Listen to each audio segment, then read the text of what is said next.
Estamos começando o Entre Nós de hoje. O quadro Entre Nós, ele é dedicado a responder às cartas da audiência. Lembrando, caso você queira enviar a sua carta, a sua pergunta, você pode ir no site, o link está na bio, no Instagram e no primeiro comentário no YouTube. No site você tem um formulário que você pode preencher e enviar a sua carta e a sua pergunta para respondermos aqui no quadro Entre Nós, às quintas-feiras, 18 horas. A nossa carta de hoje foi enviada pela Geralda e ela nos fala sobre um assunto que nos deu o título, nos deu o tema, Por que é tão difícil escolher o que nos faz bem? E ela diz assim: Carla, eu não sei se isso acontece com outras pessoas, mas comigo é quase automático. Quando preciso escolher algo que me faria bem, eu travo. É como se uma parte de mim soubesse exatamente o que eu deveria fazer, enquanto outra parte arruma mil justificativas para não fazer. Por exemplo, eu sei que preciso descansar, mas fico fazendo coisas até tarde. Eu sei que preciso dizer não, mas acabo cedendo. Eu sei que preciso sair de algumas situações que me machucam, mas fico inventando desculpas para permanecer. Eu sei o que me faria bem, mas não escolho. Isso tem me incomodado profundamente, porque de fora parece tão óbvio. Se alguém me perguntasse, eu daria o melhor conselho. Mas quando é comigo, vira um labirinto. Às vezes eu penso que é medo de mudar, outras vezes acho que é culpa. E no fundo, eu também sinto como se eu não tivesse o direito de priorizar o que me faz bem, como se eu precisasse de uma autorização que nunca chega. Eu fico me perguntando, por que é tão difícil escolher o que me faz bem? Essa é a carta da Geralda e nós vamos tentar explicar um pouco o que é, né, abordar algumas partes, algumas perspectivas, alguns pontos de vista para explicar um pouco o que acontece aí, né? E uma das coisas é por que o que faz bem exige tanto de nós? Por que é tão difícil? E a resposta, ela pode parecer simplista, mas ela é importante de ser entendida. Uma das coisas é que exige muita energia. O que faz bem nos exige muito e o que faz mal é quase que imediato. Por quê? Porque nosso cérebro funciona com recompensas rápidas. Vamos pensar na seguinte situação. O que é menos difícil? O que é mais fácil? Ficar scrollando o feed do Instagram ou você fazer uma caminhada de 1 hora? Claro que é mais difícil fazer a caminhada. O que é mais difícil? Nós fazermos uma alimentação saudável, com todos os nutrientes que a gente precisa, ou a gente comer aquele hambúrguer delicioso no final de semana? Claro que é mais difícil comer saudável. Tudo isso acontece por uma razão, quando eu estou falando, né, de comida e etc., uma razão muito simples. O nosso cérebro trabalha privilegiando recompensas rápidas. Para ele é gasto energético menor, é motivação mais rápida. Às vezes é até nutriente não nutriente, né, mas o alimento mais rápido. Então ele prefere realmente recompensas rápidas a recompensas adiadas. Né? Isso é um funcionamento cerebral e faz sentido, né? Assim, de um certo ponto de vista, faz todo sentido. Se a gente pensar que, como espécie, nos foi demandado a sobrevivência, ter que muito rapidamente encontrar algum alimento, um meio de nos manter vivos, de beber água, etc., muito rapidamente, então, né, lógico que todo o nosso aparato biológico seria condicionado, como foi, para que nós pudéssemos ter respostas rápidas. Outra coisa que é muito importante também, que é a nossa tendência de precisar economizar energia. Se eu vou gastar muito mais energia para coisas que me faz bem, obviamente que o meu cérebro vai preferir economizar essa energia. Então, coisas que fazem bem tendem a ser investimentos e não gratificação instantânea. Eu gosto de dar o exemplo de um propósito, né, de levantar do vaso aos 90 anos, sem precisar de ajuda e sem ficar segurando. Para a pessoa conseguir fazer isso, ela precisa de todo um planejamento ao longo da sua vida, durante toda a sua vida, para que isso aconteça. Isso não vai acontecer magicamente, sem nenhum adiamento de gratificação, sem abrir mão de várias situações, de várias coisas que momentaneamente são mais prazerosas. Pensa comigo, o que é mais gostoso? Deitar no sofá e assistir Netflix ou ir para a academia fazer um exercício físico? Claro que é deitar no sofá e assistir o Netflix. Porém, se a gente fizer isso tempo demais, quando chegar numa determinada idade, nós não teremos equipamento, nós não teremos musculatura, nós não teremos ossatura, nós não teremos um monte de estruturas necessárias funcionando adequadamente para que nós consigamos fazer isso. Então, né, a matemática é sempre essa. Gratificação imediata, normalmente, é dor futura. Dor imediata, normalmente, é gratificação futura. Uma coisa tem garantia da outra? Não, não tem nenhuma, né? Tem muita gente, inclusive, que usa esse argumento. Nossa, mas eu nem sei se eu vou estar viva aos 90, deixa eu aproveitar agora. Pois é, né? Isso é um jeito de pensar, é um funcionamento, mas é um funcionamento que pode ser um tiro no pé, né? Mas cada pessoa que vai escolher o que é mais fácil, mais gratificante para ela, depois ou agora. Né? Eu sou da turma que investe, eu sou da turma que quer levantar do vaso aos 90. Então, lógico que a gente tem que organizar a vida toda para que isso possa ter uma probabilidade muito maior de acontecer. Garantia a gente não tem de nada, né? A vida né, não tem garantia nem de que a gente vai acordar amanhã. Porém, a gente faz um monte de planos, considerando que a gente vai sim acordar amanhã. Então é nisso que, né, são apostas, são estratégias, cada um com a sua. Mas o investimento, ele só se paga depois. É a mesma coisa de você pegar um dinheiro e investir. Você vai abrir mão de viajar, você vai abrir mão de comprar aquela roupa que você queria, você vai abrir mão de um equipamento mais interessante, você vai abrir mão de alguma coisa caso você queira construir patrimônio. Pode não construir? Pode. Tudo na vida pode. Como diz o apóstolo Paulo, tudo posso, mas nem tudo me convém. É uma questão de escolha. Você pode escolher investir agora e investir no depois. Tanto faz. A escolha de cada um. Todos os dois têm consequências. Todos os dois eu preciso abrir mão de alguma coisa. Se eu quero todo o conforto agora e não quero me preocupar de fazer patrimônio, de pensar em aposentadoria, etc., tem consequências lá na frente. Né? Tudo tem consequências. Se eu organizo para lá na frente estar mais equilibrada, eu tenho consequências, né, presentes. Então tudo tem um preço e a gente tem que escolher o preço que a gente está disposto a pagar agora ou depois. Voltando ao assunto, nosso cérebro também ele prioriza as recompensas agora. Por quê? Porque é uma dopamina rápida. A dopamina é um neurotransmissor que ele tem algumas funções. Uma das funções, não é a única, é gerar um prazer do acontecimento. Então, por exemplo, se eu como um alimento muito saboroso, muito cheio de gordura e açúcar, isso ativa o meu sistema cerebral que me despeja um pouco mais de dopamina e me dá mais prazer. Por que sorvete é gostoso? Por que as pessoas gostam de sanduíche com refrigerante? Porque está juntando açúcar, está juntando gordura e isso é mais prazeroso para o cérebro. E isso vai despejar um pouco mais de dopamina, que vai dar aquela sensação gostosa. Dopamina não serve só para isso, ela tem outras funções também, mas né, vamos ficar com essa agora.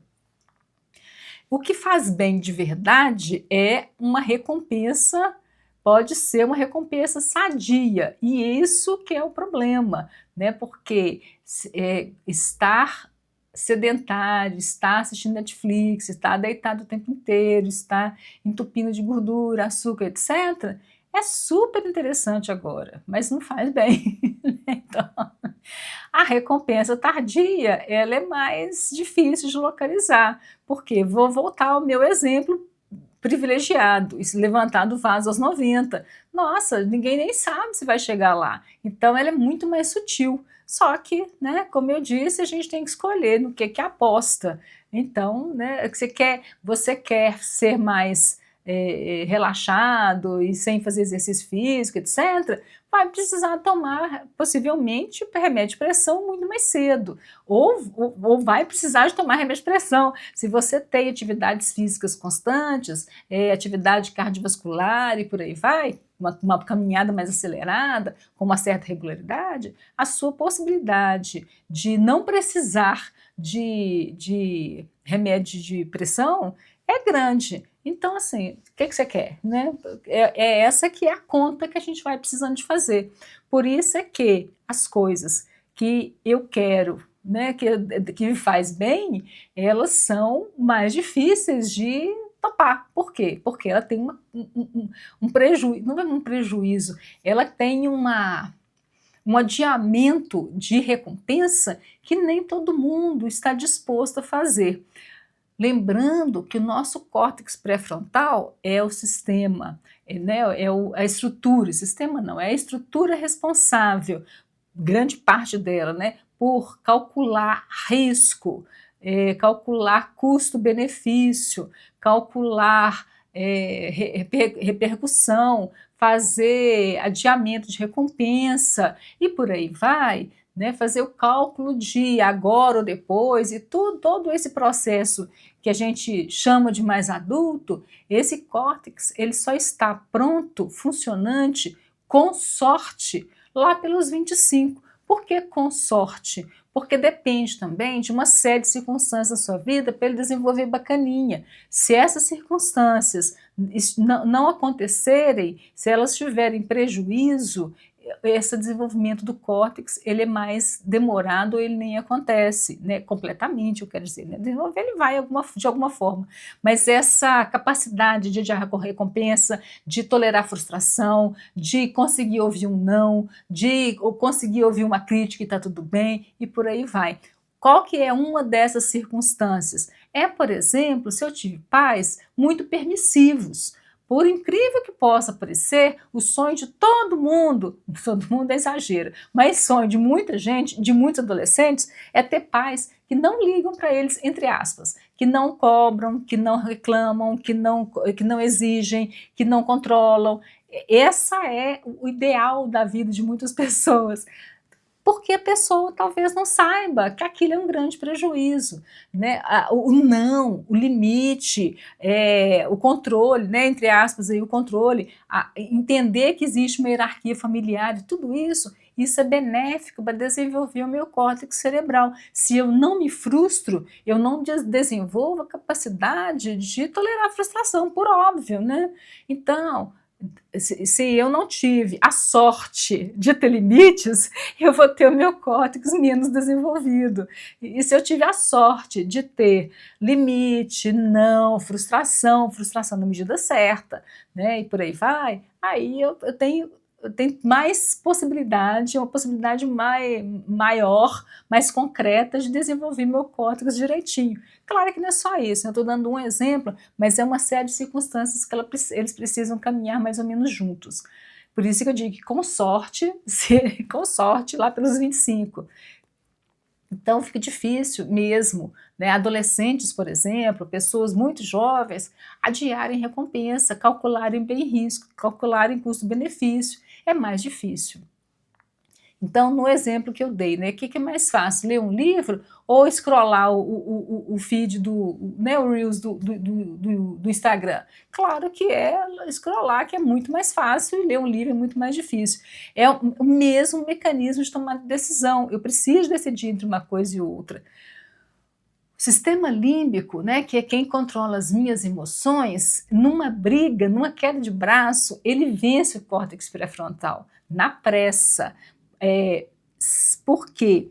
Porque para eu deliberar, para eu calcular, para eu ponderar, para eu avaliar, eu preciso de tempo, não é tempo cronológico demais, não. Eu preciso de ter certas condições para que eu possa fazer isso. Então, se eu estou na correria, se eu estou no momento de muita fome, se eu estou no momento de muito estresse, talvez não seja o melhor momento para tomar decisões que signifiquem adiar recompensas. É por isso que as pessoas comem muito mais no final do dia, porque às vezes passaram o dia inteiro lá conseguindo se controlar, conseguindo fazer a dieta direitinho e tal, mas aí o dia foi acontecendo, foi chegando no final do dia, a fome foi batendo, foi enlouquecendo, e lá pelas tantas a pessoa não dá conta e escorrega na casca da banana de novo. Então é sempre mais difícil. E muitas vezes nem é falta de vontade, a pessoa até quer, mas esse mecanismo de fazer todo esse controle, ele não é simples, como eu acabei de descrever, né? Ele é um sistema mais complexo, então ele demanda certas circunstâncias ótimas para que ele possa funcionar. Então, quando eu preciso tomar uma decisão agora ou para depois, eu preciso de ter um tempinho ali, eu preciso de me cercar de possibilidades, me cercar de momentos, me cercar de não ter tanto estresse para poder conseguir decidir adequadamente.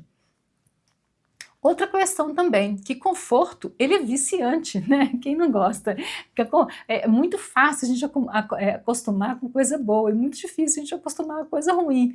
E aí, quando eu estou falando de coisa boa e coisa ruim, eu tô lá pensando no deitada no Netflix, assistindo Netflix, deitar no sofá assistindo Netflix, e estou pensando em sair para fazer a compra do supermercado, em sair para poder fazer uma caminhada, em sair para poder fazer uma atividade que eu nem acho tão prazerosa assim, né? Então é muito mais difícil. Então o conforto, ele é viciante e a gente cria, claro, o nosso cérebro cria caminhos, caminhos neurais. Para quê? Para economizar energia. Então, se eu fosse só olhar para o ponto de vista do meu cérebro, eu ia todo dia para o serviço pelo mesmo caminho, no mesmo horário, do mesmo jeito. Por quê? Porque economiza energia, não precisa decidir nada. E isso é bom? Não, não é. Do ponto de vista de economia de energia, sim, mas do ponto de vista de desenvolvimento cerebral, de prevenção de Alzheimer, de manter as minhas sinapses, as minhas conexões funcionando direitinho, não, não é uma boa coisa.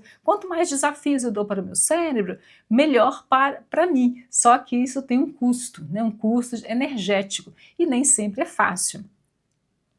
Fazer bem, muitas vezes, implica, inclusive, desconforto inicial, mesmo que pequeno. E a gente quer evitar desconforto, a gente quer evitar frustração, a gente quer evitar aquilo que dói. E por isso a gente escolhe, muitas vezes, aquilo que não faz tão bem. E o que faz bem também, geralmente, exige mais energia inicial. Eu preciso, se eu quero ler um livro, né? Dei esse exemplo ontem, na live da Anatomia do Medo. Se eu quero ler um livro, e eu tenho que levantar daqui, ir lá buscar o livro, organizar todo o meu ambiente para poder sentar e ler o livro. Isso gasta uma energia de ativação. E essa energia de ativação, ela me puxa para a economia de energia. Não faça, não faça. Então, por exemplo, conversa profunda gera vulnerabilidade. Eu tenho que estar lá presente, eu tenho que me esforçar para poder, né, estar naquela conversa mais profunda. E isso gasta energia. Scrollar o feed não gasta energia nenhuma. Zero esforço, zero risco, zero tudo, né? Zero tudo mesmo, inclusive. Aí o nosso cérebro faz o cálculo, né? Porque a gente não percebe, mas o nosso cérebro está sempre calculando. Eu gasto essa energia ou eu não gasto essa energia? E aí ele vai pensar, quanto que isso vai me custar de ATP? Né? ATP é a minha célula energética, a minha moeda energética. Para eu produzir ATP, eu tenho que gastar algumas substâncias. Se eu estou mal nutrida também, não tenho lá minha vitamina B3, vitamina B6, vitamina B2 e por aí vai, eu não consigo ter uma produção eficiente de ATP, eu não tenho uma produção eficiente de energia. Então, eu estou com déficit de energia, eu vou ficar mais nossa, eu tô tão cansada, eu tô sempre cansada, etc. As pessoas, às vezes, e isso é um parênteses na história, as pessoas, às vezes, elas vão no médico, num clínico geral, no posto de saúde, e começam a relatar: nossa, doutor, eu ando tão cansada, nossa, eu ando tão sem ânimo, eu não estou dormindo direito, eu não tenho ânimo para fazer nada. E o que o médico faz? Primeira coisa que ele faz, dá um antidepressivo para a criatura, porque ele acha que a criatura está deprimida. É incrível isso. Eu acho, nossa, eu fico assim, indignada. Escrevi um livro sobre isso, inclusive.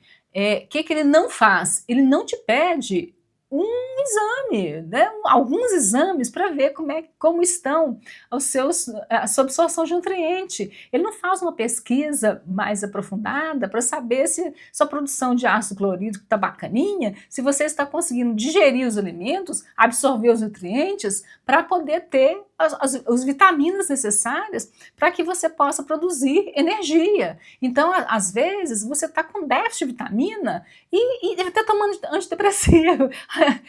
Assim, é surreal, né? Mas percebe? E olha, né, assim, tomar um complexo B não é uma coisa complicada, você não precisa nem de receita médica para isso. E a maior parte deles só vai embora no xixi, né, se tiver em excesso. Claro que, assim, estou falando isso para quê? Não é para você sair se automedicando, não. Não é esse o objetivo. É para dizer assim, olha, precisa de ficar atento, porque nem sempre que a gente está super desanimado, a gente está super desanimado porque a gente está curtindo de preguiça. Às vezes a gente está super desanimado porque a gente está com déficit de nutriente, déficit de vitamina. Isso nem quer dizer que talvez você esteja comendo mal. Você pode até estar comendo bem e não estar absorvendo. Uma coisa é o que a gente ingere, outra coisa é o que a gente absorve. Outra coisa muito importante é que a maior parte dos nossos exames, eles são feitos exame de sangue. Então você vai lá medir vitamina C no sangue, vitamina não sei o que no sangue. Não adianta nada, porque está no seu sangue não significa que está na célula. Para a única coisa que serve se tiver baixo no sangue, certamente está muito baixo na célula, mas está ok no sangue não quer dizer absolutamente nada. Existem exames específicos para ver se você está absorvendo nutrientes, para ver se os seus níveis vitamínicos, porque olha, você precisa de B3, você precisa de B1, você precisa dos Bs todos, eles são 8, você precisa dos Bs todos para você produzir energia. Claro, né, alguns em lugares diferentes do que outros, mas basicamente você precisa de todos os Bs para você conseguir produzir adequadamente energia, não só complexo B, outros também, mas se você não tem, você não vai estar desanimada, etc. Isso é um parênteses na história. Vamos fechar o parênteses porque a live nossa hoje não é sobre, né, suplementos alimentares nem vitaminas. O que acontece? Né? Voltando à história do cérebro. O cérebro, então, vai calcular, nossa, isso vai me custar quantos ATP será, hein? Claro que não vai fazer essa conta desse jeito, eu estou aqui fazendo uma alegoria, né? Mas vai pensar, mas vai calcular assim, isso vai me gastar muito ou pouca energia. E a tendência do nosso cérebro é sempre economizar energia. Então, uma metáfora que eu sempre utilizo, para você, se você colocou o barquinho no rio, se você colocar o barquinho no rio, o que vai acontecer com esse barquinho? Ele vai naturalmente descer o rio. Se você quiser subir o rio, você precisa remar. E então, para você conseguir executar coisas que te fazem bem, não dá para deixar o barquinho descer no rio, não. Tem que remar, isso dá trabalho. E aí a gente tem que decidir conscientemente a querer ter esse trabalho. A gente precisa decidir conscientemente que a gente quer adiar um pouco a recompensa porque tem um bem maior ali na frente. E isso a gente precisa de fazer. E porque, né, assim, o que acontece também com essa história toda? Eu vou fazer agora, eu vou fazer depois. Eu preciso negociar comigo mesma. Claro, a gente está sempre se convencendo.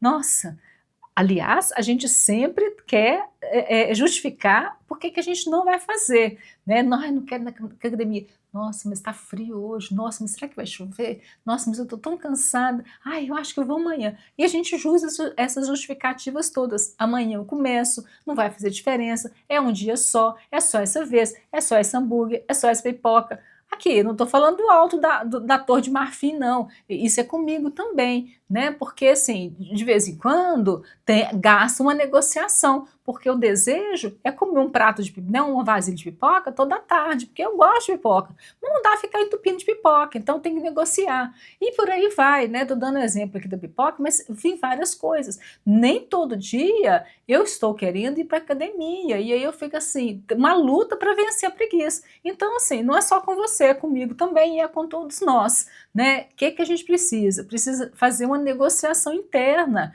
Por quê? Porque o nosso cérebro, ele é um excelente vendedor quando ele quer te convencer a não agir. Claro, porque ele quer economizar energia, né? Estou repetitiva, mas é verdade. Então, o que vai acontecendo? Microsabotagens. E a gente nem percebe, porque a gente também não quer, não é só. Eu falo assim, nosso cérebro, como se o cérebro fosse uma coisa e a gente fosse outra. Claro que isso é pedagógico, isso é didático, né? Não é o cérebro, não é uma entidade separada da gente, mas é a gente ali que também não quer e a gente vai negociando com a gente mesmo. É como se houvessem duas pessoas, uma do lado da outra, uma dizendo assim, nossa, pensa no seu futuro, outra, não, larga isso para lá, pensa no agora, não, no futuro, o futuro é que é legal, não, agora, carpe diem, vai lá, tem que ser agora. É como se tivesse duas negociando. E tem mais um porém, né? Quando eu tenho tempo, quando eu vou, por exemplo, descansar, vamos usar o exemplo do descanso. Estou lá cansada, sei que eu tenho que descansar, estou assim, quase na exaustão mesmo, quase entrando numa exaustão crônica, e eu sei que eu tenho que descansar. Sabe aquelas pessoas que nunca param? Pois é, algumas dessas pessoas, elas nunca param porque estar sozinhas com elas mesmas é muito, muito, muito difícil.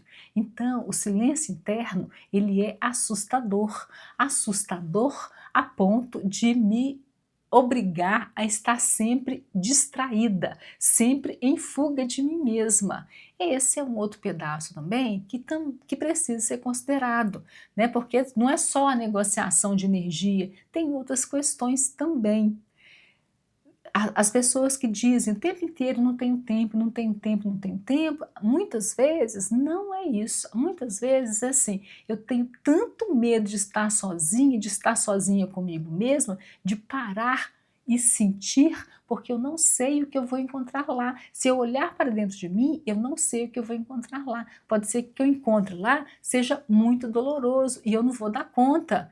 E aí a coisa vai, né, tomando outras proporções. Mais uma questão importante: culpa e permissão.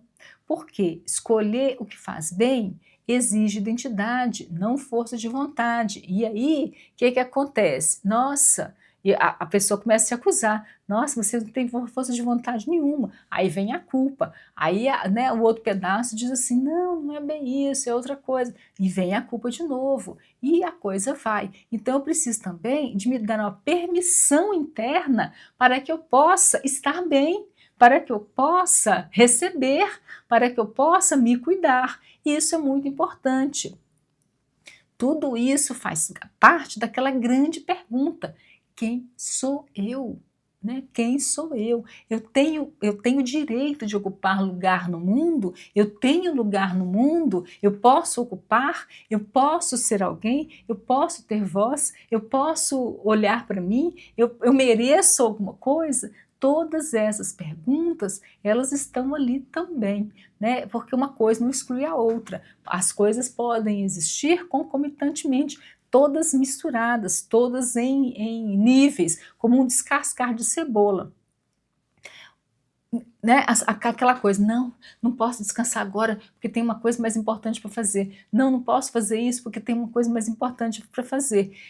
Outra coisa, será que a gente também não aprendeu que cuidar de nós mesmas é egoísmo? Que a gente tem que ficar cuidando dos outros? Então a gente tem sempre que nos colocarmos em último lugar, no lugar de não merecedor, ou seja, não ter lugar, né? Porque se eu tiver lugar, se eu me cuidar, eu vou ser rotulada como egoísta.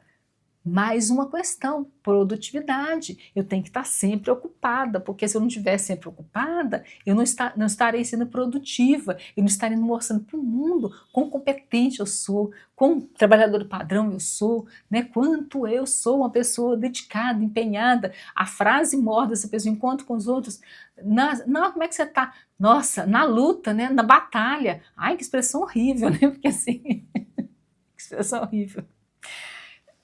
Por quê? Porque a pessoa está sempre na luta mesmo, sempre na batalha mesmo.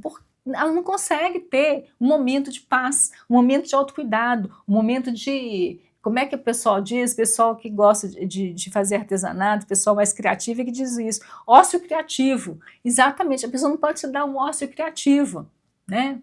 Tudo isso faz parte lá do pacote. E aí, o que a gente faz com isso? Como é que a gente começa a construir isso de modo diferente? A gente aprende. A gente aprende, sabe por quê? Porque não existe nada, absolutamente nada na vida que a gente, né, que brote assim na cabeça da gente, que caia como um raio, que a gente tropeça na rua em cima da coisa. Tudo, absolutamente tudo, a gente precisa de aprender. Aprender exige método.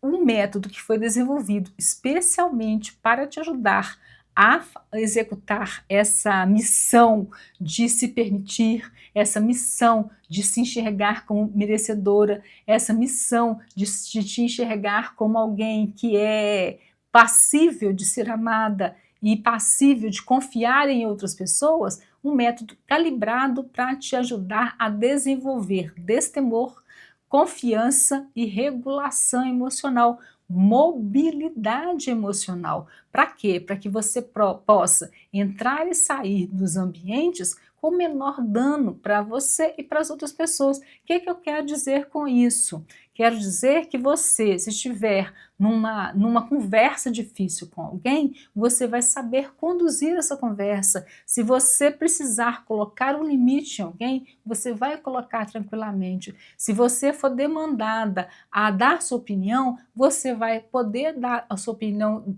tranquilamente. Se você não estiver satisfeita com alguma coisa, você vai conseguir dizer disso com tranquilidade. É isso que eu quero dizer de transitar nos ambientes, entrando e saindo com o menor dano possível para você e para as outras pessoas. É estar confortável em ser quem você é, independentemente do contexto. Isso é que o método DCM foi construído para fazer. Você querendo conhecer, tem um link do site na bio do Instagram ou no primeiro comentário do YouTube. Vale a pena ir lá e conhecer. Conhecer não vai te custar absolutamente nada. Inclusive, tem um vídeo lá na página que é uma aula gratuita, uma aula ótima, vale a pena assistir. Né? Porque primeiro a gente precisa ter informação, depois a gente vai descobrir o que a gente vai fazer com aquela informação. Eu quero modificar, eu não quero modificar, e como é que eu vou fazer isso? Então, para começar a escolher diferente, nós precisamos reduzir o custo de ativação. O que é reduzir o custo de ativação? Se eu quero, por exemplo, ir à academia com frequência, eu preciso já organizar o meu ambiente de tal forma que eu tenha menos possibilidade de ficar pensando, não, será que eu vou, será que eu não vou? Eu já deixo a minha roupa arrumada, já deixo meu tênis pronto, já deixo tudo organizado, a aguinha na garrafinha e tudo mais, porque chega de manhã, eu não preciso nem pensar. Levantou, vestiu a roupa, né, fez um desjejum, se essa pessoa faz desjejum mais cedo, e vai. Essa que é a história de reduzir a ativação.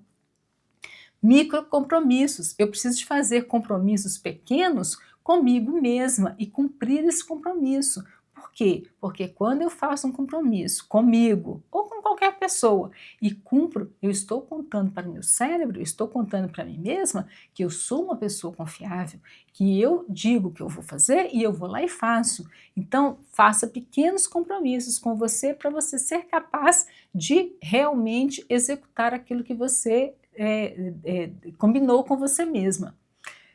Outra coisa muito importante, é importantíssimo nomear o medo. Nomear o medo é o quê? Não é só dar mão para ele, não. Ah, isso é ciúme. Ah, isso é arrogância. Ah, isso é prepotência. Ah, isso. Não é isso. Não é só dizer o que o medo é, qual o nome que ele tem.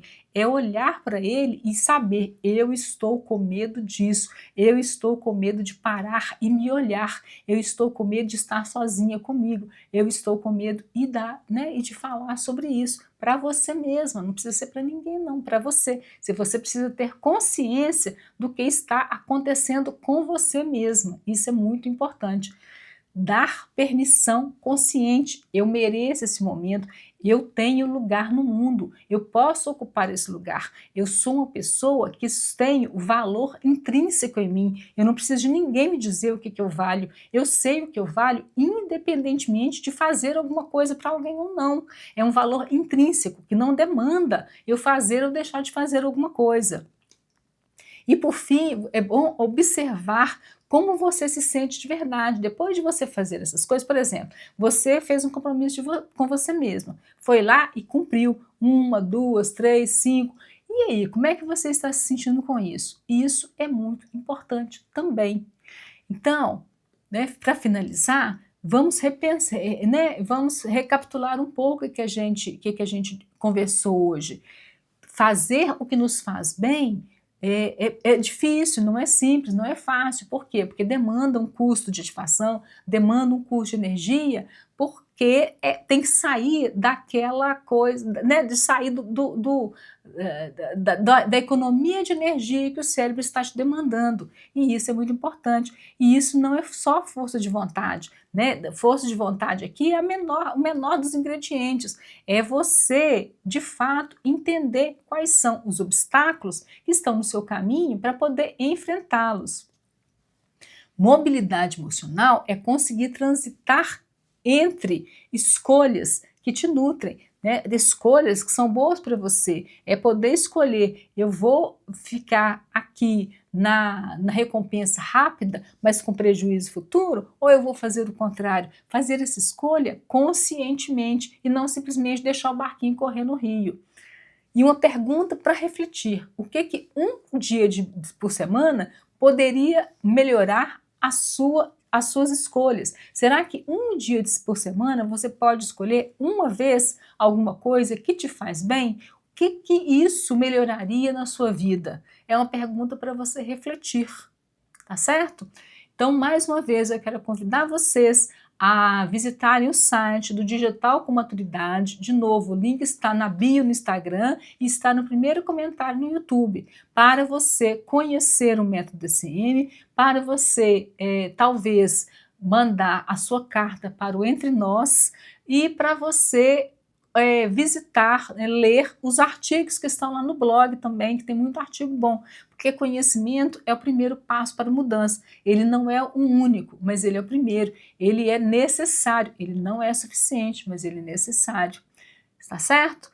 Então, eu agradeço a todos que estiveram comigo até agora e nós nos veremos na próxima semana. Um grande abraço.